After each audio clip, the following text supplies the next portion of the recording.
বিভিন্ন ধরনের পিঠে পুলির মধ্যে সবথেকে সহজ পিঠে হলো এই মালপোয়া পিঠা। দেখুন এই পিঠেটা এতটাই ফুলকো হয়েছে যে এক পাশ থেকে আরেক পাশে কিন্তু উল্টাতে অনেক সমস্যা হচ্ছে। যারা কোনো দিন পিঠে তৈরি করেননি ওরাও কয়েকটি টিপস ফলো করলে এই ফুলকো ফুলকো মালপোয়া পিঠা কিন্তু খুব সহজেই তৈরি করতে পারবে। এই মালপোয়া পিঠা খেতে এতটা অসাধারণ হয় যে একদিন তৈরি করে খেলে কিন্তু মন ভরে না। রাধে কৃষ্ণ বন্ধুরা, আমি টুলটুল আর এই টুলটুলের রান্নাঘরে আপনাদের সবাইকে স্বাগত।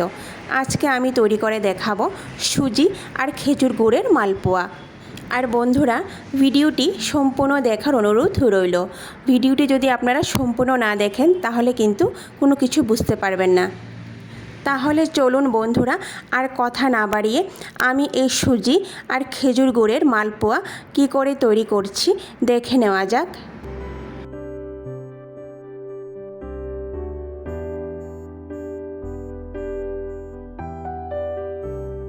সবার প্রথম আমি এখানে একটা বড় বাটি নিয়ে নেব।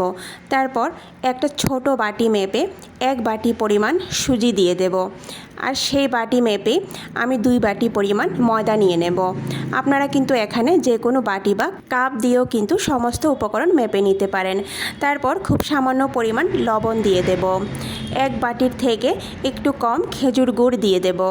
বন্ধুরা, আমি আবারও বলছি, আমি এখানে 1 বাটি পরিমাণ সুজি, 2 বাটি পরিমাণ ময়দা আর 1 বাটির থেকে একটু কম খেজুর গুড় আর খুব সামান্য লবণ দিয়ে দিয়েছি।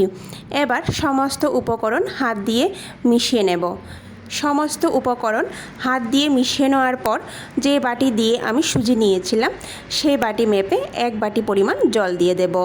জল দিয়ে এভাবে ভালো করে মেখে নেব। দেখুন ব্যাটারটা কিন্তু খুব ঘন। এবার আরেক বাটি জল নিয়ে অল্প অল্প করে জল দিতে থাকবো আর এই ব্যাটারটা হাত দিয়ে ভালো করে মাখতে থাকবো। বন্ধুরা, পিঠের ব্যাটার যত ভালো মাখা হবে পিঠেগুলি কিন্তু ততই ভালো আর ফুলকো হবে। আর এখানে যে কোনো পিঠের ব্যাটার কিন্তু হাত দিয়ে মাখলেই বেশি ভালো হয়। এই পিঠের ব্যাটারের মধ্যে আগে 1 বাটি জল দিয়েছিলাম আর এখন যে 1 বাটি জল নিয়েছি তার থেকে এতটুকু জল রয়ে গেছে। তাহলে 2 বাটির থেকে একটু কম জল লেগেছে।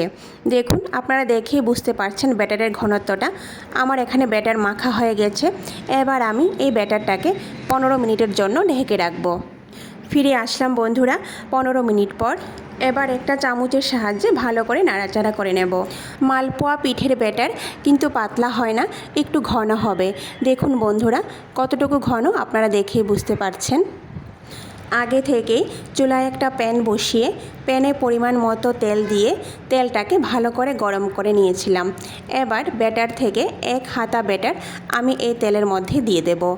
কিছুক্ষণ অপেক্ষা করার পর দেখবেন পিঠেটা এইভাবে তেলের উপরে ফুলে উঠছে। আর চামচ দিয়ে আমি পিঠের উপরে এইভাবে তেল দিতে থাকব। দেখুন একদম বলের মতো ফুলকো হয়েছে আর উল্টানো যাচ্ছে না, উল্টাতে কিন্তু সমস্যা হচ্ছে। এই ফুলকো পিঠের জন্য কিন্তু পিঠের ব্যাটার ভালো করে তৈরি করতে হবে।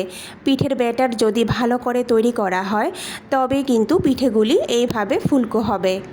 পিঠের তেল ভালো করে গরম করে মাঝারি আঁচে আমি প্রত্যেকটি পিঠে এইভাবে ভেজে নেব।